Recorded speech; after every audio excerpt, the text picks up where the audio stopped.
ஓம் சாந்தி. அவ்யக்த முரளி 11/4/1985.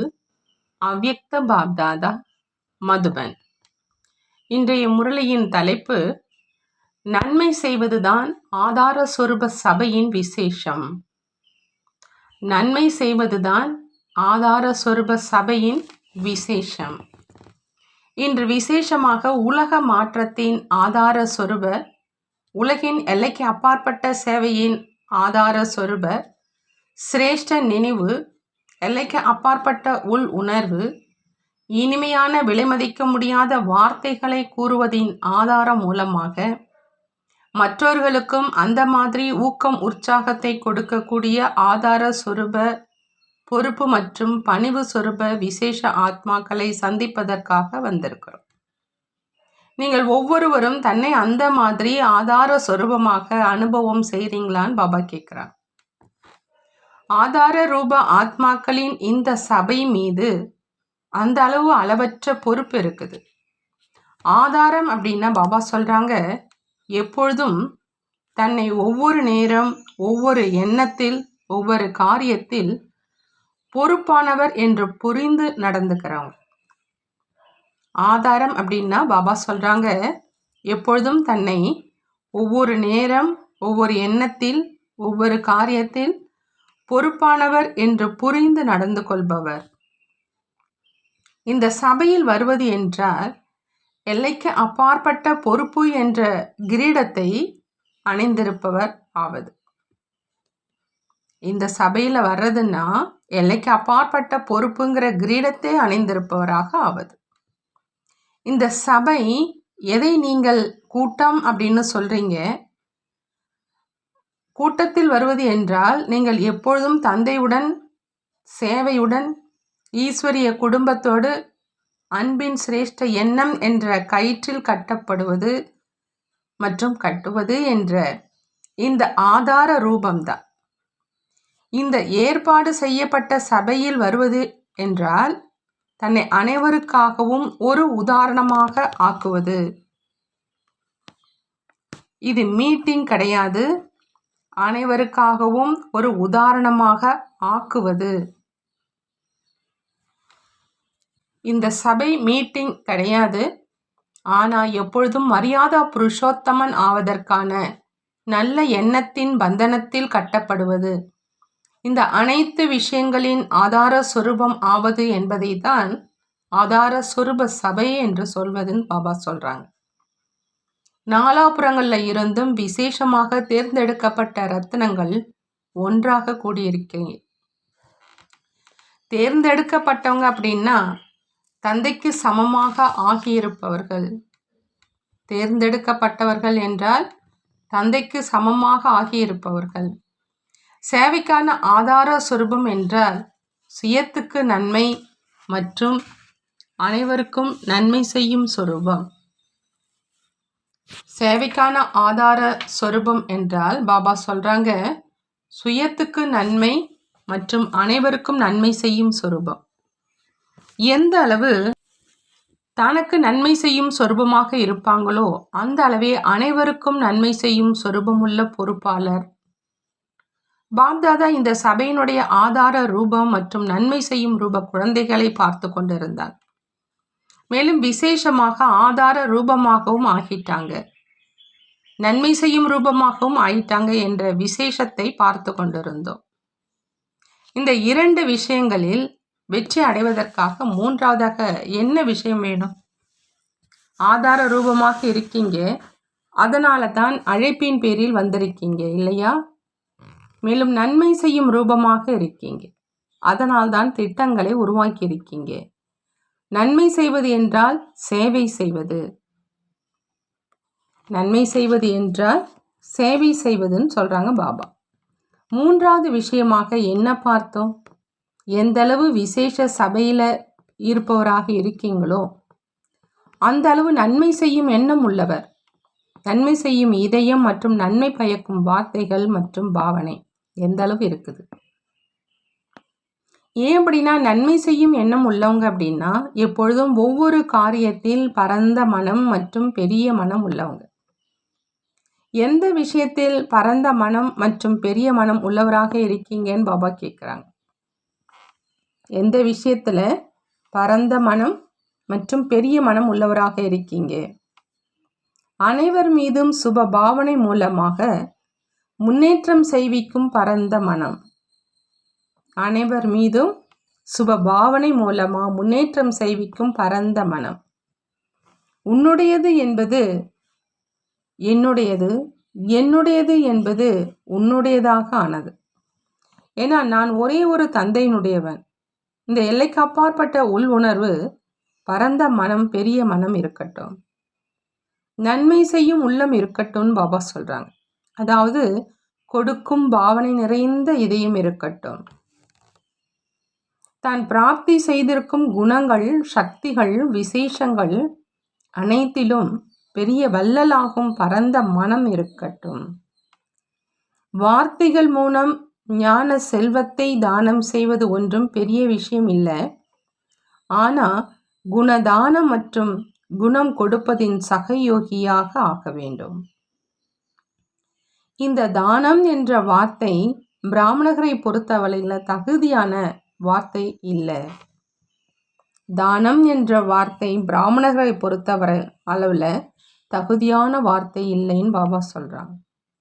தன்னுடைய குணம் மூலம் மற்றவர்களை குணம் நிறைந்தவராக ஆக்குவதில், விசேஷத்தை நிரப்புவதில் சகயோகியாக ஆவது என்பதை தான் பெரும் வள்ளல் மற்றும் பரந்த மனம் என்று கூறுவது. நன்மை பயக்கும் எண்ணம் உள்ளவராக, நன்மை பயக்கும் உள்ளம் உள்ளவராக ஆகணும். இதுதான் பிரம்மா தந்தையை பின்பற்றி நடப்பது. அந்த மாதிரி நன்மை செய்பவனுடைய அடையாளம் என்னவாக இருக்கும்? விசேஷமாக 3 அடையாளங்கள் இருக்கும். அந்த மாதிரியான ஆத்மா பொறாமை, வெறுப்பு மற்றும் விமர்சனம் செய்வதில் இருந்து எப்பொழுதும் விடுபட்டு இருப்பாங்க. இவரைத்தான் நன்மை செய்பவர் என்று சொல்வது. நன்மை செய்பவனுடைய அடையாளம் பாபா 3 சொல்றாங்க. பொறாமை, வெறுப்பு மற்றும் விமர்சனம் செய்வதிலிருந்து எப்பொழுதும் விடுபட்டு இருப்பாங்களா, அவங்கள தான் நன்மை செய்பவர் அப்படின்னு சொல்றதுன்னு பாபா சொல்றாங்க. பாபா சொல்றாங்க, பொறாமை தன்னையும் தொந்தரவு செய்யும், மேலும் மற்றவர்களையும் தொந்தரவு செய்யும். எப்படி கோபத்தை அக்னின்னு சொல்றாங்க, அதே மாதிரி பொறாமையும் அக்னி மாதிரியே காரியம் செய்து.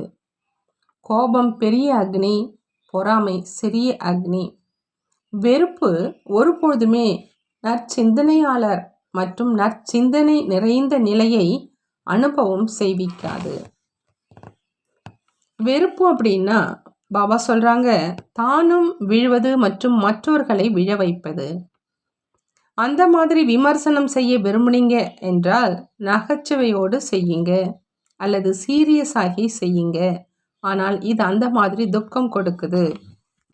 எப்படி யாராவது சென்று கொண்டிருக்கிறார், அவரை தள்ளிவிட்டு விழ வைப்பது. எப்படி யாரையாவது விழ வைக்கிறோம் என்றால் சின்ன காயமோ அல்லது பெரிய காயமோ ஏற்படுவதனால் அவர் தைரியமற்றவராக ஆகிவிடுகிறார். அந்த காயத்தை தான் யோசிச்சு கொண்டிருப்பார். எதுவரை காயம் இருக்குமோ அதுவரை காயப்படுத்தியவரை ஏதாவது ரூபத்தில் நினைவு செய்து கொண்டே இருப்பார். இது சாதாரண விஷயம் இல்லை. யாரை பற்றியாவது ஏதாவது கூறிவிடுவது மிக சுலபம். ஆனால் நகைச்சுவையோடு கூறிய வார்த்தைகளால் ஏற்படும் காயம் கூட துக்கம் தருவதாக ஆயிடுது. இதுவும் துக்கம் கொடுக்கும் பட்டியலில் வந்துடுது. புரிந்து கொண்டீர்களான்னு பாபா கேட்குறாங்க. எந்த அளவு ஆதார சொரூபமாக இருக்கீங்களோ அந்த அளவு நன்மை செய்யும் சொரூபம், நன்மை செய்யும் உள்ளம், நன்மை செய்பவராக ஆவதற்கு பொறுப்பு சொரூபம், அடையாளங்களை புரிந்து கொண்டீர்கள் இல்லையா? நன்மை செய்பவர் பரந்த மனமுடையவராக இருப்பாங்கன்னு பாபா சொல்றாங்க. சபையும் மிக நன்றாக இருக்குது. அனைத்து பெயர் பெற்றவர் வந்திருக்கிறாங்க. திட்டங்களையும் நல்லதாக உருவாக்கி இருக்கீங்க. திட்டத்தை நடைமுறையில் கொண்டு வருவதற்கான காரியம் இருக்கட்டும். எவ்வளோ நல்ல திட்டத்தை உருவாக்கி இருக்கீங்களோ அந்த அளவு நீங்களும் நல்லவர்களாக இருக்கீங்க. தந்தைக்கு விருப்பமான நல்லவர்களாக இருக்கீங்க. சேவையின் ஈடுபாடு மிக நன்றாக இருக்குது. சேவையில் சதா காலத்துக்கும் வெற்றிக்கான ஆதாரம் நன்மை செய்வது. அனைவருடைய லட்சியம் நல் எண்ணங்கள் மிக நன்றாக இருக்குது. மேலும் ஒன்றே ஒன்றுதான் இருக்குது. ஒரே ஒரு வார்த்தையை மட்டும் சேர்த்துக்கணும்னு பாபா சொல்றாங்க. ஒரு தந்தையினுடைய பிரத்யட்சம் செய்யணும், ஒருவருடையராக ஆகி ஒருவரை பிரத்யட்சம் செய்யணும். இதை மட்டும் சேர்த்து கொள்ள வேண்டும். ஒரு தந்தையினுடைய அறிமுகம் கொடுப்பதற்காக அஞ்ஞானி மனிதர்களும் ஒரு விரலால் சமிச்சை கொடுப்பாங்க, 2 விரல்களை காண்பிக்க மாட்டாங்க. சகயோகி ஆவதனுடைய அடையாளமாக கூட ஒரு விரலை காண்பிச்சிருக்கிறாங்க. விசேஷ ஆத்மாக்கள், உங்களுடைய இந்த விசேஷத்தின் அடையாளம் நடைமுறையிலிருந்து வருது. இந்த பொன் விழாவை கொண்டாடுவதற்காக மற்றும் திட்டங்களை உருவாக்குவதற்காக எப்பொழுதும் ஒற்றுமை மற்றும் ஒருமித்த நிலை என்ற இந்த 2 விஷயங்கள் நினைவில் இருக்கட்டும் பாபா சொல்றாங்க. செய்யும் காரியத்தின் வெற்றிக்காக இந்த 2ம் சிரேஷ்ட புஜங்கள். ஒருமித்த நிலை என்றால் எப்பொழுதும் வீணான மற்றும் தீய எண்ணம் இல்லாத நிலை. எங்கு ஒற்றுமை மற்றும் ஒருமித்த நிலை இருக்குதோ அங்கு வெற்றி கழுத்தின் மாலையாக இருக்குது. பொன்விழா ஆண்டின் காரியத்தை இந்த விசேஷ 2 புஜங்களால் செய்யுங்க. அனைவருக்கும் 2 புஜங்களோ இருக்குது இல்லையா? இந்த 2ஐயும் ஈடுபடுத்தினீங்கன்னா 4 புஜங்கள் உள்ளவராக ஆகிடுவீங்க. சத்திய நாராயணன் மற்றும் மகாலட்சுமிக்கு 4 புஜங்கள் காண்பிச்சிருக்கிறாங்க. நீங்கள் அனைவரும் சத்திய நாராயணன் மற்றும் மகாலட்சுமிகள் 4 புஜங்கள் உள்ளவராகி ஒவ்வொரு காரியம் செய்வது என்றால் சாட்சாத்கார சொரூபம் ஆவது. 2 புஜங்களால் மட்டும் காரியம் செய்யாதீங்க, 4 புஜங்களால் செய்யுங்க. இப்போது பொன்விழா ஆண்டிற்கான ஸ்ரீ கணேஷ், அதாவது பிள்ளையார் சுழி போட்டு இருக்கீங்க இல்லையா? துவக்கம் செஞ்சிருக்கீங்க இல்லையா?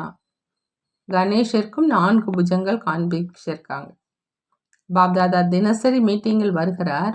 ஒரு தடவை சுற்றி வந்தாலே அனைத்து செய்திகளும் தெரிந்தது. பாப்தாதா அனைவருடைய சித்திரத்தை வரைந்து எடுத்து செல்கிறார். எப்படி எப்படி அமர்ந்திருக்கிறாங்க, உடல் ரூபத்தில் அல்ல, மனதின் நிலையின் நாசனத்தின் புகைப்படம் எடுக்கிறார். வாய் மூலம் யாராவது என்னதான் பேசி கொண்டிருந்தாலும் மனதால் என்ன பேசுகிறார் என்று மனதின் பேச்சை ஒலியையும் நாடாவில் பதிவு செய்கிறார். பாப்தாதாவிடம் அனைவரையும் பதிவு செய்த ஒளி நாடா இருக்குது, சித்திரம் இருக்குது, 2ம் இருக்குது. வீடியோ, டிவி ஆகியவை என்ன விரும்புகிறீங்களோ அவை அனைத்தும் இருக்குது. உங்கள் அனைவரிடமும் உங்களுடைய கேசட் இருக்குதான் இல்லையா? ஆனால் சிலருக்கு தன்னுடைய மனதின் பேச்சு எண்ணம் தெரிய வருவது இல்லை. நல்லது, இளைஞர்கள் தயாரித்த திட்டங்கள் அனைத்தும் நன்றாக இருக்குது. இதுவும் ஊக்கம் உற்சாகத்தினுடைய விஷயம், கட்டாயத்தினுடைய விஷயம் இல்லை. உள்ளபூர்வமான ஊக்கம் என்னவாக இருக்கிறதோ அது இயல்பாகவே மற்றவர்களிலும் ஊக்கம் நிறைந்த சூழ்நிலையை உருவாக்கும். அப்படி இது பாத யாத்திரை இல்லை, ஆனால் ஊக்கத்தினுடைய யாத்திரை. இதுவோ ஒரு காரணத்துக்காக செய்வது. எந்த ஒரு காரியம் செய்தாலும் அதில் ஊக்கம் உற்சாகத்தின் விசேஷம் இருக்கட்டும். எந்த ஒரு காரியம் செய்தாலும் அதில் ஊக்கம் உற்சாகத்தினுடைய விசேஷம் இருக்கட்டும்னு பாபா சொல்கிறாங்க. அனைவருடைய திட்டம் பிடிச்சிருக்குது. இன்னும் வரும் நாட்களிலும் 4 புஜங்கள் உள்ளவராகி திட்டங்களை நடைமுறையில் கொண்டு வந்து கொண்டே இருந்தீங்க என்றால் இன்னும் அதில் சேர்ந்து கொண்டே இருக்கும். அனைவருக்கும் பொன்விழா ஆண்டை கோலாகலமாக கொண்டாடுவதற்கான ஒரே ஒரு ஊக்கம் உற்சாகம் நிறைந்த எண்ணம் இருக்குது என்பது பாப்தாதாவுக்கு மிக நல்ல விஷயமாக தென்பட்டது. இந்த அஸ்திவாரம் அனைவருடைய ஊக்கம் உற்சாகம் நிறைந்த எண்ணம் ஒன்றாகவே இருக்குது. இந்த ஒரு வார்த்தையை எப்பொழுதும் அடிக்கோடிட்டு முன்னேறி செல்லுங்க. ஒருவர் இருக்கிறார், அந்த ஒருவருடைய காரியம் உலகத்தில் எந்த ஒரு மூலையில் நடந்து கொண்டிருந்தாலும், பாரதத்திலோ அல்லது வெளிநாட்டிலோ நடந்தாலும், எந்த மண்டலத்தில் கிழக்கு மற்றும் மேற்கு அப்படி எந்த மண்டலத்தில் நடந்தாலும், ஆனால் ஒருவர் அந்த ஒருவரினுடைய காரியம் அனைவருடைய எண்ணமும் அந்த மாதிரியே தான் இருக்குது இல்லையா? முதல்ல இந்த உறுதிமொழி செஞ்சீங்க தான் இல்லையா? வாயினால் செய்யும் உறுதிமொழி இல்லை, மனதில் இந்த உறுதிமொழி என்றால் உறுதியான எண்ணம். என்ன நடந்தாலும் சரி, ஆனால் இதை தவிர்க்க முடியாது, அப்படி உறுதியான நிலை. இந்த உறுதிமொழியை அனைவரும் செய்தீர்களா அப்படின்னு பாபா கேட்குறாங்க. இப்படி ஏதாவது ஒரு நல்ல காரியம் செய்கிறீங்கன்னா உறுதிமொழி செய்வதற்காக முதல்ல அனைவரும் மனதில் எண்ணம் வைக்கும் அடையாளமாக கங்கணம் கட்டுறீங்க. காரியம் செய்பவர்களுக்கு நூலில் செய்யப்பட்ட அல்லது ஏதாவது ஒரு கங்கணத்தை கட்டுறீங்க. அப்படி இது சிரேஷ்ட எண்ணத்தினுடைய கங்கணம். எப்படி இன்று அனைவருமே பண்டாரில், அதாவது உண்டியல்ல மிக ஊக்க உற்சாகத்தோடு ஸ்ரீ கணேஷ் செய்தீங்க, அதே மாதிரி இப்போ இந்த பெட்டியையும் வைங்கன்னு பாபா சொல்றாங்க. அதில் அனைவரும் உறுதியான உறுதிமொழி என்று புரிந்து துண்டு சீட்டையும் போடட்டும். 2 உண்டியலும் சேர்ந்தே இருந்தால்தான் வெற்றி கிடைக்கும். மனப்பூர்வமாக இருக்கணும். மற்றவங்களுக்கு காண்பதற்காக மட்டும் என்று இருக்கக்கூடாது. இதுதான் அஸ்திவாரம்னு பாபா சொல்றாங்க. பொன்னானவராக ஆகி பொன் விழாவை கொண்டாடுவதற்கான ஆதாரம் இது. இதுல ஒரே ஒரு பிரச்சனையாக ஆக மாட்டோம், பிரச்சனையை கண்டு குழப்பமடைய மாட்டோம் என்ற ஸ்லோகனை நினைவு வைத்துக் கொள்ள வேண்டும். இதுல ஒரே ஒரு ஸ்லோகனை நினைவில் வைக்க சொல்றாங்க பாபா. என்ன ஸ்லோகன்? பிரச்சனையாக ஆக மாட்டோம், பிரச்சனையை கண்டு குழப்பமடைய மாட்டோம். இந்த ஸ்லோகனை நினைவில் வைக்க சொல்றாங்க பாபா. சுயம் தானும் சமாதான சொரூபமாக இருப்போம், மேலும் மற்றவர்களுக்கும் சமாதானம் கொடுப்பவர்களாக ஆவோம். இந்த நினைவு இயல்பாகவே பொன் விழாவை வெற்றி சொரூபமாக ஆக்கிக்கொண்டே இருக்கும். எப்பொழுது இறுதி பொன் விழா நடக்குமோ அப்பொழுது அனைவருக்கும் உங்களுடைய பொற்கால சொரூபம் அனுபவம் உண்டாகும். உங்கள பொன் உலகத்தை பார்ப்பாங்க. பொன் உலகம் வருது என்று கூற மட்டும் மாட்டாங்க, ஆனால் நடைமுறையில காண்பிப்பாங்க. எப்படி மந்திரவாதிகள் இதை பாருங்க இதை பாருங்க என்று காண்பித்து கொண்டே செல்றாங்க, கூறிக்கொண்டே செல்றாங்க. அதே மாதிரி உங்களுடைய பொன்னான முகம், பிரகாசமான நெற்றி, பிரகாசமான கண்கள், பிரகாசமான உதடுகள், இவை அனைத்தும் பொற்காலத்தினுடைய காட்சிகளை கொடுக்கட்டும் பாபா சொல்றாங்க. எப்படி சித்திரங்களை உருவாக்குறீங்க இல்லையா? ஒரே படத்துல இப்போ பிரம்மாவை பாருங்க, இப்பொழுது கிருஷ்ணரை பாருங்க, இப்பொழுது விஷ்ணுவை பாருங்க என்று காமிக்கிறீங்க இல்லையா? அதே மாதிரி உங்களுடைய சாட்சாத்காரம் கிடைக்கட்டும்.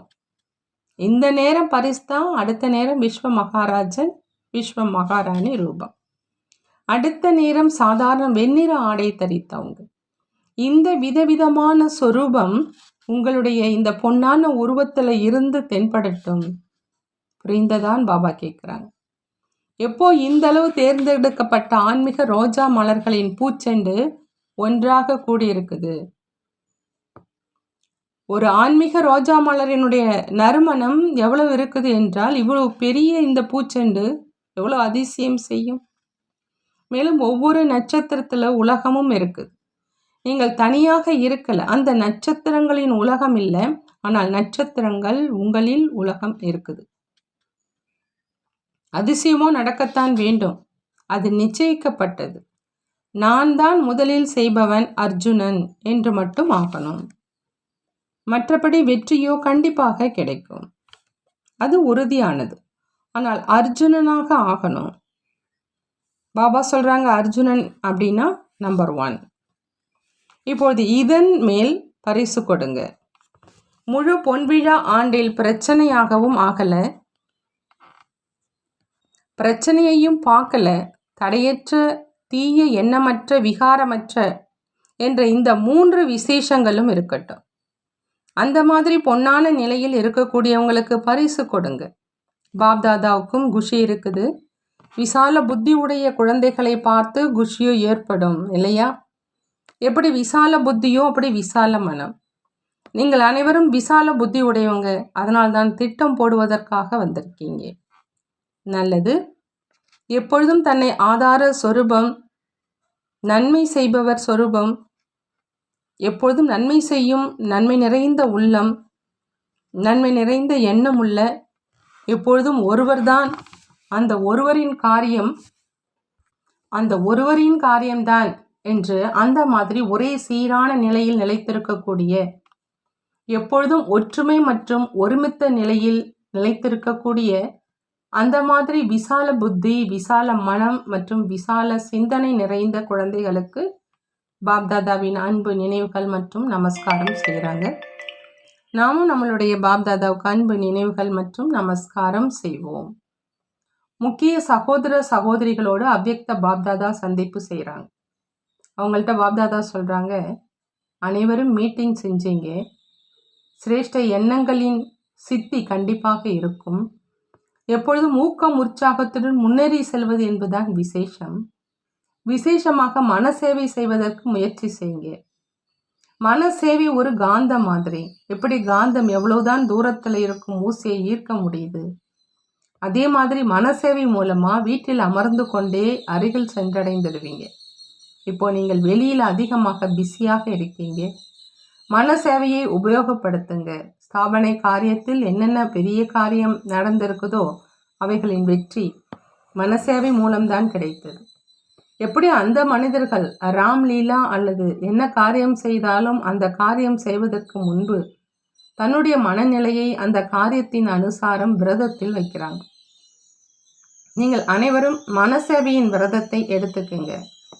விரதம் எடுக்காததுனால் குழப்பத்தில் அதிகம் இருக்கீங்க. எனவே முடிவு ஒரு நேரம் ஒரு மாதிரியும் இன்னொரு நேரம் வேறு மாதிரியும் இருக்குது. மனசேவையினுடைய பயிற்சி அதிகம் வேணும். மனசேவை செய்வதற்காக லைட் ஹவுஸ் மைட் ஹவுஸினுடைய நிலை வேணும். லைட் மற்றும் மைட்டு இரண்டும் சேர்ந்தே இருக்கட்டும். மைக்கின் எதிரில் மைட்டாக்கி பேசணும், மைக்கும் இருக்கணும், மைட்டும் இருக்கணும். வாயும் மைக்கு தான் பாபா சொல்கிறாங்க. அப்படி மைட்டாகி மைக் மூலம் பேசுங்க. எப்படி சக்திசாலியான நிலையில் மேலே இருந்து இறங்கி இருக்கிறார், அவதாரம் ஆகி அனைவருக்காகவும் செய்தி கொடுத்து கொண்டிருக்கிறார். அவதாரம் பேசி கொண்டிருக்குது, அவதரிச்சிருக்கிறார். அவதாரத்தினுடைய நிலை சக்திசாலியாக இருக்கும் இல்லையா? எனவே எந்த நேரம் உங்களை நீங்கள் அவதாரம் என்று நினைப்பீர்களோ அதுதான் சக்திசாலியான நிலை அப்படின்னு பாபா சொல்கிறாங்க. எந்த நேரம் உங்களை நீங்கள் அவதாரம் என்று நினைப்பீர்களோ அதுதான் சக்திசாலியான நிலைன்னு சொல்கிறாங்க பாபா. பாபா வரதானம் கொடுக்குறாங்க. சாட்சியாகி உயர்ந்த நிலை மூலமாக அனைத்து ஆத்மாக்களுக்கு சக்தி கொடுக்கக்கூடிய தந்தைக்கு சமமான அவ்யக்த பரிஸ்தா ஆகுக. சாட்சியாகி உயர்ந்த நிலை மூலமா அனைத்து ஆத்மாக்களுக்கு சக்தி கொடுக்கக்கூடிய தந்தைக்கு சமமான அவ்யக்த பரிஸ்தா ஆகுக. தந்தைக்கு சமமாக அவ்யக்த பரிஸ்தாவாக ஆகணும் அப்படின்னா பாபா சொல்றாங்க, சாட்சியாக ஆகி உயர்ந்த நிலை மூலமா அனைத்து ஆத்மாக்களுக்கு சக்தி கொடுக்கணும். சென்றாலும் வந்தாலும் காரியங்கள் செய்து கொண்டே எப்பொழுதும் தன்னை நிராகார ஆத்மா, மேலும் காரியம் செய்யும் பொழுது அவ்யக்த பரிஸ்தா என்று புரிந்து கொண்டீர்கள் என்றால் எப்பொழுதும் குஷியில மேலே பறந்து கொண்டே இருப்பீங்க. பாபா சொல்றாங்க, பரிஸ்தா அப்படின்னா உயர்ந்த நிலையில் இருக்கிறோம். இந்த தேகத்தின் உலகத்தில் என்ன நடந்து கொண்டிருந்தாலும் சாட்சியாகி அனைத்து காட்சிகளையும் பார்த்து கொண்டே இருங்க. மேலும் சக்தி கொடுத்து கொண்டே இருங்க. இருக்கையிலிருந்து கீழே இறங்கி சக்தி கொடுக்கப்பட மாட்டாது. உயர்ந்த நிலையில் நிலைத்திருந்து உள் உணர்வு திருஷ்டி மூலம் சகயோகத்தின் நன்மை பயக்கும் சக்தி கொடுங்க. கலப்படமானவராக இல்லாமல், அப்பொழுதுதான் எந்த விதமான சூழ்நிலைகளிலும் பாதுகாப்பாக இருந்து தந்தைக்கு சமமாக அவ்யக்த பரிஸ்தா ஆகுக என்ற வரம் பெறுபவராக ஆவீங்க. அடுத்தது பாபா ஸ்லோகன்ல சொல்றாங்க, நினைவு பலம் மூலம் துக்கத்தை சுகத்தில் மேலும் அசாந்தியை சாந்தியில் பரிவர்த்தனை செய்யுங்கள். நினைவு பலம் மூலமாக துக்கத்தை சுகத்தில் மேலும் அசாந்தியை சாந்தியில் பரிவர்த்தனை செய்யுங்கள். நல்லது. ஓம் சாந்தி. நன்றி பாபா, நன்றி.